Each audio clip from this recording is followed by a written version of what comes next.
සුබ දවසක් මගේ යාළුවෝ හැමෝටම. ඉතින් මේ ලැබුවා වූ සිංහල අලුත් අවුරුද්ද හැමෝගෙම හීන බලාපොරොත්තු ඉටු වෙන ලස්සන සුබ අලුත් අවුරුද්දක් වෙන්න කියලා හැමෝටම ප්‍රාර්ථනා කරනවා. ඉතින් වීඩියෝ එක දාන්න නම් ටිකක් පරක්කු වුණා යාළුවනේ. මේ ඉතින් උදේවරු දවසක් මේ ඉන්නේ අපේ අම්මා. ඉතින් එයා ටීවී එක දාලා දීලා තියෙන්නේ. එයා ටීවී බලන ගම. එයා බලනවා මේ මං අත දික් කරන්නේ මොකටද කියලා. ඉතින් ඔයා මගේ YouTube channel එක My Life with Priya channel එක subscribe කරලා නැත්නම් ඉතින් subscribe කරලා එකතු වෙන්න පුළුවන්. මගේ videos වලට කැමති නම් like comment share කරන්න. ඉතින් ගොඩාක් ආදරෙන් ඉල්ලනවා මාත් එක්ක එකතු වෙලා ඉන්න කියලා. ඉතින් මේ ඉන්න මගේ අක්කගේ ලොකු අක්කගේ බබාලා දෙන්න. එයාලා දැන් මේ මූණ හරවනවා. කැමති නෑ වීඩියෝස් වලට ඉන්න. මූණ හංගනවා. ඉතින් හොඳයි. ඉතින් මේ ඔයාලා හැමෝම ඉතින් අලුත් අවුරුද්දක් එනකොට අනිවාර්යෙන් අප්‍රේල් 13 14 කියන්නේ අපිට ගොඩාක්ම වටින සිංහලයින්ට විතරක් නෙමෙයි සිංහල හින්දු අලුත් අවුරුද්ද කියලානේ අපි කියන්නේ. ඉතින් මේ අලුත් අවුරුද්දට අපි හැමෝම සූදානම් වෙනවා. අනිවාර්යෙන්ම ගෙවල් සුද්ධ කරලා රෙදි පිළි ඔක්කොම සෝදලා අපි පිරිසිදු කරනවා මුළු ගෙම. ඉතින් මේ ඉන්නේ මම මහගෙදර. ඔයාලා දන්නවා. ඉතින් මහත්තයා රට නිසා ඉතින් මං දැන් ඉන්නේ අපේ ගෙදර. ඒ කියන්නේ වීරකැටියේ. ඉතින් මෙහෙ ඉතින් ගෙවල් සුද්ධ කරන්න කවුරුවත් නැහැ. මොකද අනිත් අපේ රංගయ్యා ඒ නෝනායි දෙන්නම දෘෂ්‍යාබාධිතයි. ඉතින් එයාලට බැහැ ලොකු දෙයක් කරගන්න. ඉතින් මේ මගේ පාපසිරදි ටික මම මේක කාමරයකට දානවා. මොකද ඔක්කොම බඩු තියාගෙන මට ගේ හොදන්න අමාරුයි. ඒ නිසා ඒ ටික ඔක්කොම අස්පස් කරන එක තමයි ඉතින් මේ දවසේ කෙරෙන්නේ. ඉතින් මේ දවස් කීපයක වීඩියෝස් තමයි මම මේ එකතු කරලා ඔයාලට වීඩියෝ එකක් අරන් ආවේ. මොකද වීඩියෝ එකක්වත් හරියට එඩිට් කරලා රෙකෝඩ් කරලවත් මට දාන්න වෙලාවක් තිබුණේ නැහැ යාළුවේ. ඒ තරමට වැඩ. ඉතින් මේ දවස්වල ඔයාලා දන්නවා ඉතින් වැඩ රාජකාරි ගොඩාක් එක තමයි හැම කාන්තාවක්ම ඉන්නේ. මොකද පිරිමි පාර්ශ්වයටත් වැඩිය කාන්තා පාර්ශ්වයට මේ වගේ දවස් හරිම කාර්යබහුලයි. මොකද ඉතින් අපිට ලොකු බරක් ඔළුවේ තියෙනවා. මොකද මේ අලුත් අවුරුද්ද හර්ම පිළිවෙලට අදල් චාරිත්‍ර වාරිත්‍ර ටික අපි කරන්න ඕන. ඉතින් ඒක ඉදා ඉඳන් පැවතෙන දෙයක්. ඉතින් ඒකට අපි ලකලෑස්ති වෙන්න ඕන. ඒ නිසා ඉතින් හැමෝම කුඩා දරුවගේ ඉඳන්ම වැඩිහිටි මහලු හැම දෙනාම මේ අලුත් අවුරුද්දට අනිවාර්යෙන්ම ඉතින් මොන දේ නැති වුණත් මොන වැඩේ තිබුණත් අපි මේකට අනිවාර්යෙන්ම ලකලෑස්ති වෙනවා. ඉතින් ඔයාලගේ ගෙවල් වලත් මේ தත්ත්වය කියලා තමයි මං හිතන්නේ. ඉතින් මේ වෙන්නේ මම 10 වගේ තමයි මං 10-11 වගේ තමයි මම මේ වැඩ පටන් ගත්තේ වැඩ කරේ. ඒ කියන්නේ පාපසිරේදි මේ සාලේ පුරාම දාලා තිබුණේ. මගේ දන්නවනේ ඉතින් අපි රෙදි මහන්න ගත්තම වැඩ ටික. හරිද? අන්තිමට දෙන්න තිබ්බ ඕඩර්ස් ටිකත් මම රෙඩි කරලා ඔක්කොම ඉවර වුණාට පස්සේ තමයි ඒවත් බාර දෙන්න ගිහිල්ලා ඒ වැඩ ටික ඉවර කරලා තමයි මේ ගෙදර වැඩ ටික පටන් ගත්තේ. මොකද ඕඩර්ස් බාරගත්ත ඒවා අනිවාර්යෙන්ම අපි දෙන්න ඕන. නැත්නම් අපි කස්ටමර්ස්ලා අපිත් එක්ක අමනාප වෙනවා. ඉතින් ලොකු ඩස්ට් එකක් තියෙනවා. ඉතින් මුළු ගෙයක් සුද්ධ කරනවා කියන්නේ අතරම කිව්වොත් තනියම අපිට මේ වැඩ කරන්න අමාරුයි. නමුත් ඉතින් කරන්න දෙයක් නැහැ. තනියම ඉතින් කරන්න වෙනවා. ඒකයි. ඉතින් ගෙවල් සුද්ධ කරන වැඩවලට ඉතින් අපේ ඉන්දු අක්කව සම්බන්ධ කරගන්න අමාරුයි. යාට තේරෙන්නේ නැහැ. ඉතින් ගෙවල් සුද්ධ කරලා ඊට පස්සේ දවසේ ඉඳන් මං කරේ 11 වෙනිදා මම වැඩ කරේ කැවිලි ජාති හදන්න. අනිවාර්යෙන් මට අලුත් අවුරුද්දට කැවිලි මොනාම හරි ජාතියක් හදන්න ඕන. ඒක මට තියෙන පුරුද්දක්. කොච්චර හදන්නේ මට දැන් බෑ කියලා හිටියත් මං ලෙඩ වෙලා හිටියත් මං අනිවාර්යෙන්ම කැවිලි මොනා හරි හදනවම තමයි. ඒ ඉතින් මගේ විදිය. නේද? මේ නම් මේ හදන්නේ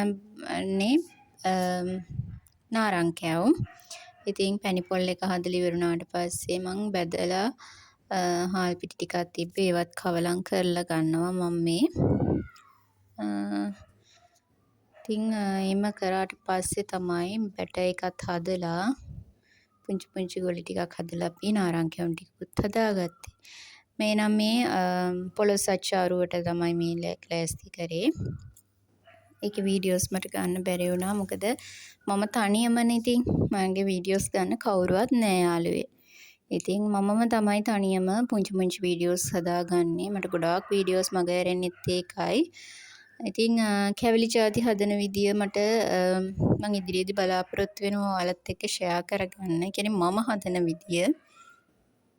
ගොඩක් අය දන්නේ නැති අයත් ඉන්නවා. දන්න අය තව බොහෝමයක් ඉන්නවා. ඉතින් දන්නේ නැති අය වෙනුවෙන් මම කැමතියි ඉතින් මේ කැවිලි ජාති හදන්නේ කොහොමද කියලා කියන්න. මේ හදන්නේ මේක හැඳි කැවුම් මේ හදන්නේ ළමයි. හරිද? ඇත්තටම කිව්වොත් මේ හැඳි කැවුම් එක මාර නීට් එකට ඒ වගේම මෙලෙක් ගතියට ආවා මම බලාපොරොත්තු නොවුණු විදියට. හරිද? ඒ කියන්නේ මට කැවුම් නම් හදන්න බෑ. කැවුම් කියන්නේ කොණ්ඩ කැවුම් නම් හදන්න බැහැ තාම.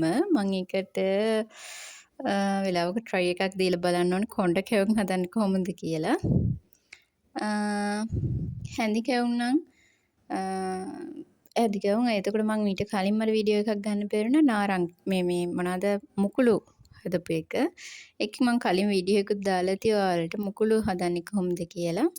ඉතින් මුකුළු එතකොට නාරං කැවුම් එතකොට පොළොස් අච්චාරු එතකොට හැඳි කැවුම් තව හැදුවා කුකිස් හැදුවා. කුකිස් වල වීඩියෝ එකක් ගන්න බැරි වුණා මට. ඉතින් වැඩ රාජකාරි ගොඩක් එක්කනේ ඉතින් එතකොට ඉතින් වීඩියෝ ගන්න එතකොට තෙල් ಜಾති අල්ලලා ඉතින් කරන්න අමාරුයි ෆෝන් එක අල්ලන්නත් බැහැ. ඉතින් නැත්තම් ගොඩක් වීඩියෝස් මට ගන්න තිබුණා. නමුත් බැරි වුණේ ඒ නිසා. තව හැදුවා මං ලුණු කියන්නේ හාල් මැස්සෝ ලුණු බෙදලා කල් තියා ගන්න පුළුවන් විදියට මම ලුණු බෙදුමකුත් හැදුවා. කියන්නේ ලුණු හාල් මැස්සෝ නූඩල්ස් රටකචු ඒව දාලා එම මේ ලුණු බෙදුම් එකකුත් හැදුවා මම. ඉතින් ඒ කියන්නේ මට ඕන කැවුම් කියන්නේ මේ අපේ අවුරුදු මේසේ මට ගොඩක් මං හරි ආසයි මේ වැඩේට. අවුරුදු මේසේ ලස්සනට හදාගන්න මං ගොඩක් කැමතියි. මට පුළුවන් විදිහට. නේද? මේසෙදී අපි ඒ කියන්නේ මොනවත් ඒ කියන්නේ මම කිරිබත් හැදුවේ නැහැ. මොකද ඉතින් මගේ මහත්තයාත් නෑ. ඉතින් මේ වෙලාවෙත් රට ඉන්නේ. ඉතින් ඒ නිසා මම කිරිබත් හැදුවේ නැහැ. ඒකට එච්චර උනන්දුවක් තිබුණේ නැහැ මට. ඒ නිසා ඉතින් මම බත් උයලා තමයි මම අවුරුදු මේසේ ලෑස්ති කරේ. මේ ඉතින් 14 වෙනිදා 14 වෙනිදා උදේ අපිට 10යි ගානටනේ අපිට එකක් තිබුණේ ඉතින් ටීවී එකක් දාලා දුන්න අපේ අම්මට. එයා ඒක බලන් ඉන්නවා. මේ ඉතින් මගේ පවුල ගෙදර කට්ටිය. මම ඉතින් කිරි උතරවන්න තමයි ලෑස්ති වුණේ. ඉතින් ඒක සාලේ හරි ගැස්සුවා. මට ඉතින් පොඩි ස්ටෑන්ඩ් එකක් තියෙන නිසා පොඩ්ඩක් වාසි. ඒ හින්දා මට වීඩියෝ එක ගන්න පුළුවන් වුණා. අතේ ෆෝන් එක තියාගෙන කරන්න උනා නම් මට කරගන්න බැරි වෙනවා. ඉතින් කිරි උතරවන්න මම ලිපයි කිරි දාලා මුට්ටියයි ඔක්කොම ලෑස්ති කරා. ලෑස්ති කරලා ඉතින් මේ නැකත් වෙලා වෙනකන් තමයි ඉන්නේ. අපි හරි ආසාවෙන් කියන්නේ මම නම් හරිම ආසාවෙන් තමයි මේ චාරිත්‍ර වායත ටික කරන්නේ.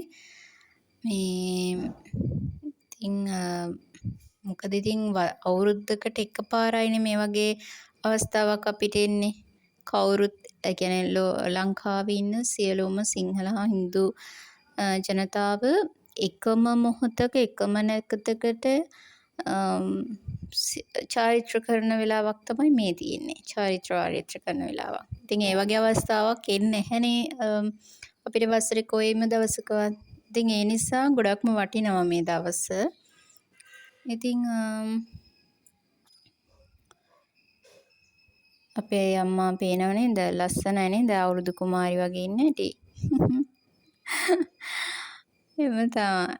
ඉතින් එයාට දැන් 76ක්, ඒ කියන්නේ 75ක් සම්පූර්ණ 76 අවුරුද්ද තමයි දැන් ඉන්නේ.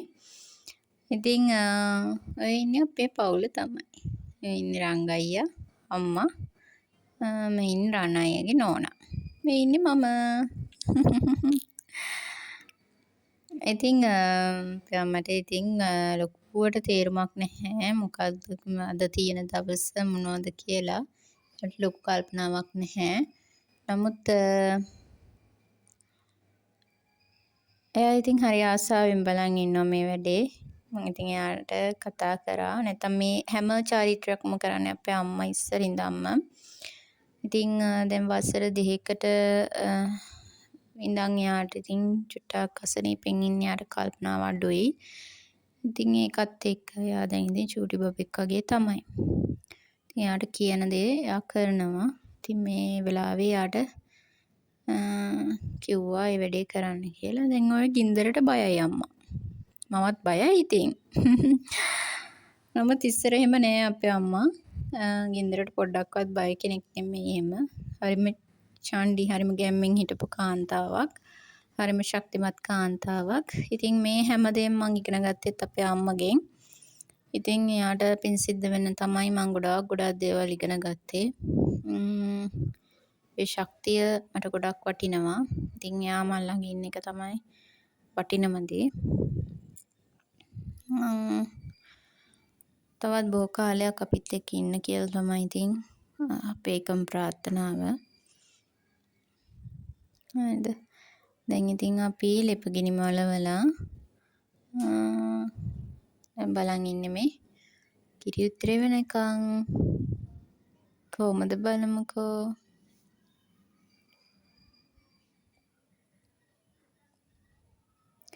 ඔය හින්දු අක්කව යවන්නේ ඒ කියන්නේ බත තියන්න. මොකද අපි වෙනදා කරේ කියන්නේ එතකොට අම්මට පුළුවන් ඒ දවස්වල. එතකොට ඒ කියන්නේ 2012 අවුරුද්දේ 2012 අවුරුද්දේ අපි ගොඩක් දුරට මේ කියන්නේ මම උසස් පෙළ කරා 2012 එතකොට මම උසස් පෙළ ඉගෙන ගන්නවා. ඉතින් ඒ වෙද්දී මම කිරිත් රෙව්වා. ඊට පස්සේ අම්මා තමයි බත ලිපේ තියන්නේ. එයා එළිය කුස්සියේ බත ලිපේ තියනවා. ඉතින් මේ දවස්සේ ඉතින් මේ වගේ දේවල් කරන්න අමාරුයි. ඉතින් අක්කා රයිස් කුකර් එකේ බත තියුවා. මම ඉතින් මෙතන ලිප මෙලවීම කරා.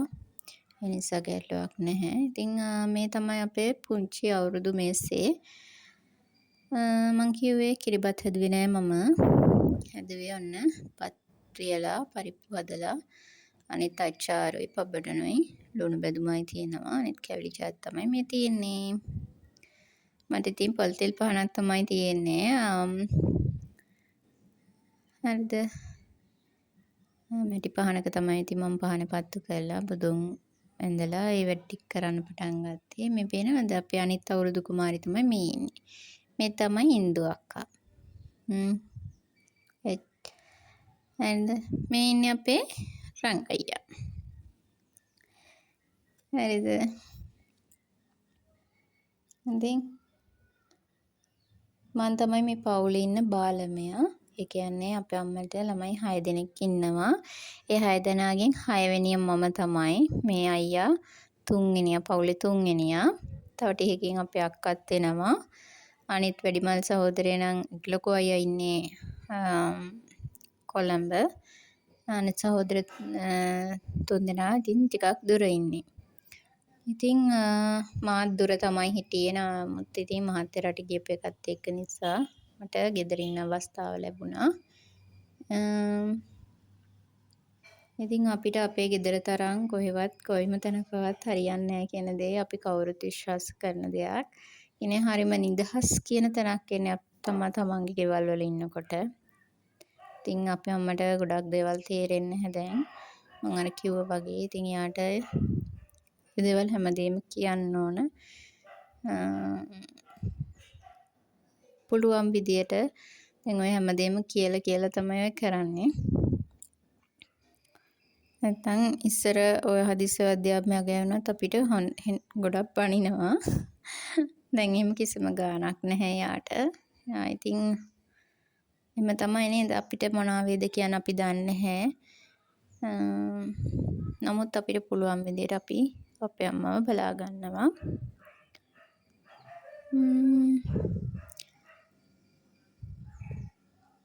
දැන් ඉතින් අයියටයි අක්කටයි බත් බෙදලා දෙන්න ඕන. මේ අපේ අම්මගේ බත් ටික බෙදන්නේ මම.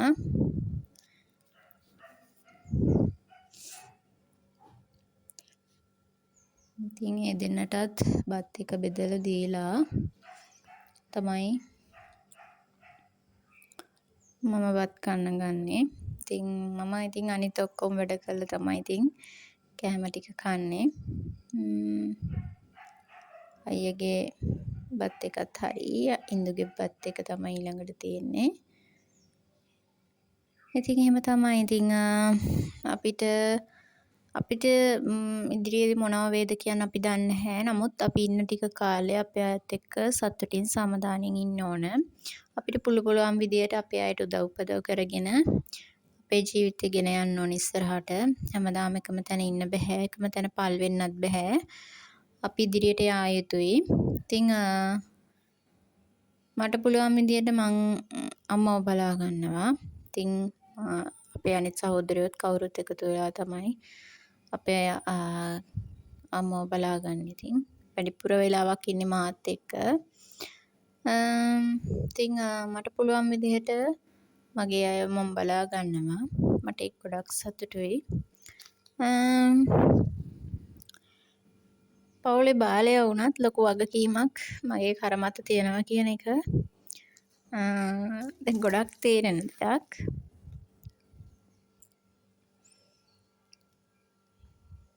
දැන් ඔන්න මගේ බත් එකත් බෙදාගත්තා.